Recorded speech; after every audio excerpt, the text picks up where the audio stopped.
Hace muchos siglos, uno de los profetas de Dios preguntó, ¿será el hombre más justo que Dios? La gente civilizada y razonable siempre procura ser justa cuando se trata de castigar a un malhechor. ¿Cuál es la pena o castigo que Dios ha impuesto por el pecado? Puesto que hay millones de personas que desean saber esto, pasemos ahora a discutir este punto con el espíritu de tolerancia y de buena voluntad hacia todos. Estos programas son presentados por la Asociación de Estudiantes de la Biblia El Alba. Al hablar usted, Ernesto, me acordé de un texto de la Biblia que dice, Dios es amor. Como sabemos, Él ha demostrado su amor por la humanidad dando a su Hijo para que nos redimiera de la muerte. Y aun cuando la paga del pecado es muerte, la dádiva de Dios es vida eterna en Cristo Jesús, Señor nuestro. Ahora que usted menciona el asunto de la muerte, quisiera preguntarle algo tocante a un texto del Antiguo Testamento. En Eclesiastés capítulo 9, versículo 10 leemos, «No hay obra, ni empresa, ni ciencia, ni sabiduría en el sepulcro a donde vas». Bueno, ¿cuál es su pregunta? Hace poco leí que sepulcro en ese texto es traducción de la palabra Sheol del original hebreo. ¿Es verdad eso? Sí, tal palabra hebrea aparece 65 veces en el Antiguo Testamento.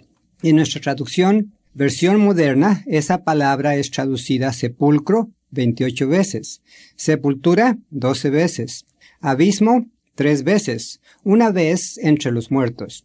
En la versión Valera de la Biblia también se usan las palabras hoyo, fosa y profundo para traducir la palabra Sheol. Pero el total por usted mencionado es solamente 44 veces.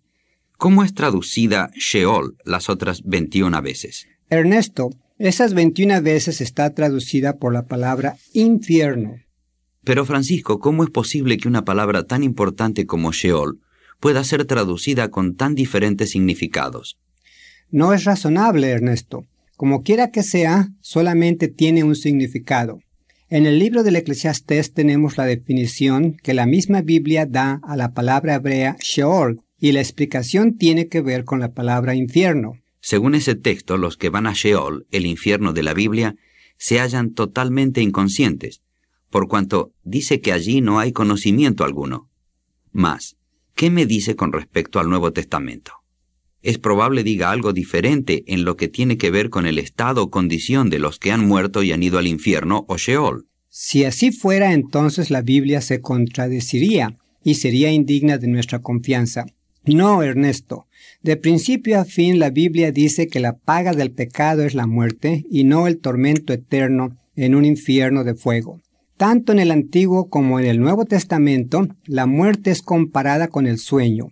En el Nuevo Testamento, cuando Jesús anunció a sus discípulos que Lázaro había muerto, dijo, «Lázaro, nuestro amigo, duerme». Esto demuestra que el Antiguo y el Nuevo Testamento están en completo acuerdo. Al hablar de la muerte de los varios patriarcas y profetas, la Biblia dice que durmieron con sus padres. Evidentemente no hay duda tocante a la armonía de la Biblia, pero los casos que usted ha mencionado tienen que ver con gente buena. Convengo en que estos se hallen durmiendo tranquilamente en el sueño de la muerte. Pero ¿qué me dice con respecto a los malos? En el Antiguo Testamento se emplea la misma palabra hebrea Sheol para describir la condición de malos y de buenos. Pero Francisco, ¿qué dice el Nuevo Testamento sobre el particular? El Nuevo Testamento fue escrito en el idioma griego. Los que escribieron el Nuevo Testamento, al citar del Antiguo, emplearon la palabra griega Hades como traducción de la palabra hebrea Sheol. De esta manera nos damos cuenta de que Hades y Sheol significan la misma cosa. ¿Podría indicarme algún texto del Nuevo Testamento que cite del Antiguo Testamento y que pruebe que la palabra Hades se usa como traducción de la palabra Sheol? Por supuesto. En Hechos 2:27 de la versión Valera de la Biblia, el apóstol Pedro cita del Salmo 16:10. Este texto es una profecía de la muerte y resurrección de Jesús. En el texto se dice que el alma de Jesús no sería dejada en Sheol, traducido sepulcro, o Hades, traducido infierno. En la versión moderna, en ambos casos se emplea la expresión entre los muertos. ¿Es verdad que Jesús fue al infierno cuando murió? De acuerdo con la Biblia, sí fue al infierno. Pero seguramente que Jesús no fue atormentado después de morir. No, puesto que el infierno no es un lugar de tormento. Sheol del Antiguo Testamento y Hades del Nuevo describen la condición de la muerte, y las Escrituras nos dicen que Jesús murió por nuestros pecados. Es decir, cuando murió fue al infierno de la Biblia. La vida de Jesús sustituyó por la vida perdida por Adán y su posteridad. El apóstol Pablo habla de esto como el precio de rescate o precio correspondiente. Si rescate quiere decir precio correspondiente, si la pena por el pecado fuera tormento eterno, entonces Jesús tendría que ser atormentado eternamente para dar el rescate de Adán y de la raza humana. Jesús no está sufriendo tormento eterno. Seguramente que no, Ernesto. Precisamente eso es lo que trato de explicar. La pena o castigo por el pecado fue la muerte, no el tormento eterno. El profeta dice que Jesús derramó su alma hasta la muerte, es decir, para redimir a Adán y a su posteridad, Jesús fue al infierno de la Biblia, es decir, a la condición de la muerte. Entonces eso significa que todos los que han ido al infierno o muerte tendrán la oportunidad de regresar. Sí, Ernesto, precisamente eso es lo que significa. Según eso, Francisco, es evidente que el infierno no es la eterna morada de los malos. Conforme a la Biblia, el infierno no es la eterna morada de los malos. Tampoco es cierto que es un sitio exclusivo para los malos. La Biblia indica que buenos y malos entran a la misma condición de la muerte a esperar la resurrección. En el capítulo 14 del libro de Job, él expresa su esperanza de que algún día, a su debido tiempo, Dios lo llamaría y él volvería del sepulcro. ¿Se refiere usted a los versículos 12 al 15? Sí, Ernesto. Tenga la bondad de leerlos. Job, capítulo 14, versículos 12 al 15, dice: Así el hombre yace y no se vuelve a levantar, hasta que no haya ya cielos, no despertarán ni volverán en sí de su sueño. ¿Quién diera que me encubrieses en la sepultura? Que me escondieras hasta que calme tu ira, que me pusieses plazo para acordarte de mí. Cuando muere el hombre, ¿podrá acaso volver a vivir? Todos los días de mi milicia esperaré hasta que llegue la hora de mi relevo. Entonces llamarás y yo te responderé. Tendrás afecto a la hechura de tus manos. Fíjese, Ernesto, que el versículo 12 dice que el hombre, después de morir, no vuelve a levantarse hasta que no haya cielos, ni despertarán de su sueño hasta entonces. Aquí el profeta Job habla de la muerte como de un sueño, y dice que la resurrección no será sino hasta que haya cielos, es decir, hasta que el tercer cielo o reino de Cristo haya sido plenamente inaugurado. Sí, Francisco, y el versículo 15 dice: Entonces llamarás y yo te responderé. Tendrás afecto a la hechura de tus manos.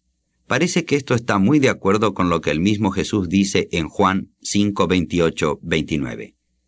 Todos los que están en sus sepulcros oirán su voz y saldrán. Por supuesto que están de acuerdo, Ernesto. La Biblia siempre está de acuerdo si es entendida debidamente. En ninguna parte se contradice.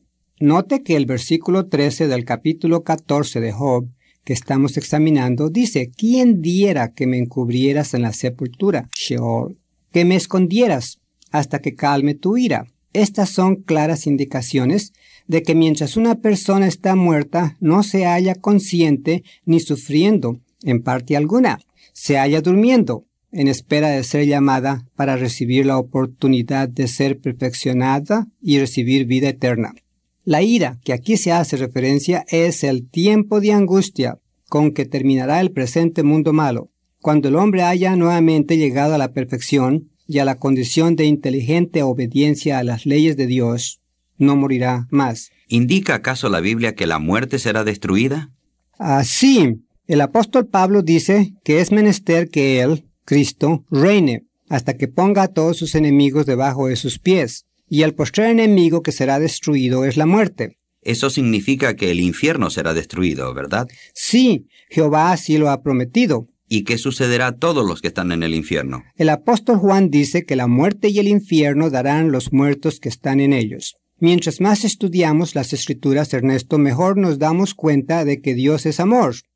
¿Qué me dice Francisco de la parábola del hombre rico y Lázaro? Mejor será que dejemos la discusión de este punto para otra ocasión. Sin embargo, si algunos de nuestros radioescuchas tienen interés sobre este particular, Ernesto, dígales la manera en que pueden obtener el folleto Esperanza más allá de la tumba, en el que se presenta este punto, lo mismo que muchos otros de suma importancia para el cristiano que desea conocer más de los propósitos de Dios. ¿Cómo no? Queridos radioescuchas, es mejor que inmediatamente soliciten el folleto Esperanza más allá de la tumba, pues en él encontrarán la contestación a esta pregunta y a muchas otras. En ese folleto también aparecen los textos en que se encuentra la palabra infierno y el significado de las palabras hebrea o griega de donde ha sido traducida. En ese folleto también encontrarán explicaciones sobre el significado de la expresión lago de fuego y azufre que aparece en el libro del Apocalipsis. Indica quién tiene las llaves del infierno. Dice, ¿en dónde están los muertos? ¿Qué es el alma? Y si los vivos pueden hablar con los muertos. Después de leer este folleto, ustedes amarán a Dios más que nunca, pues comprenderán mejor sus propósitos con relación a la raza humana. Para obtener un ejemplar gratis del folleto Esperanza más allá de la tumba, esta transcripción ha sido presentada por la Asociación de Estudiantes de la Biblia El Alba. Inviten a sus familiares y amigos a escuchar estos diálogos y que Dios los bendiga.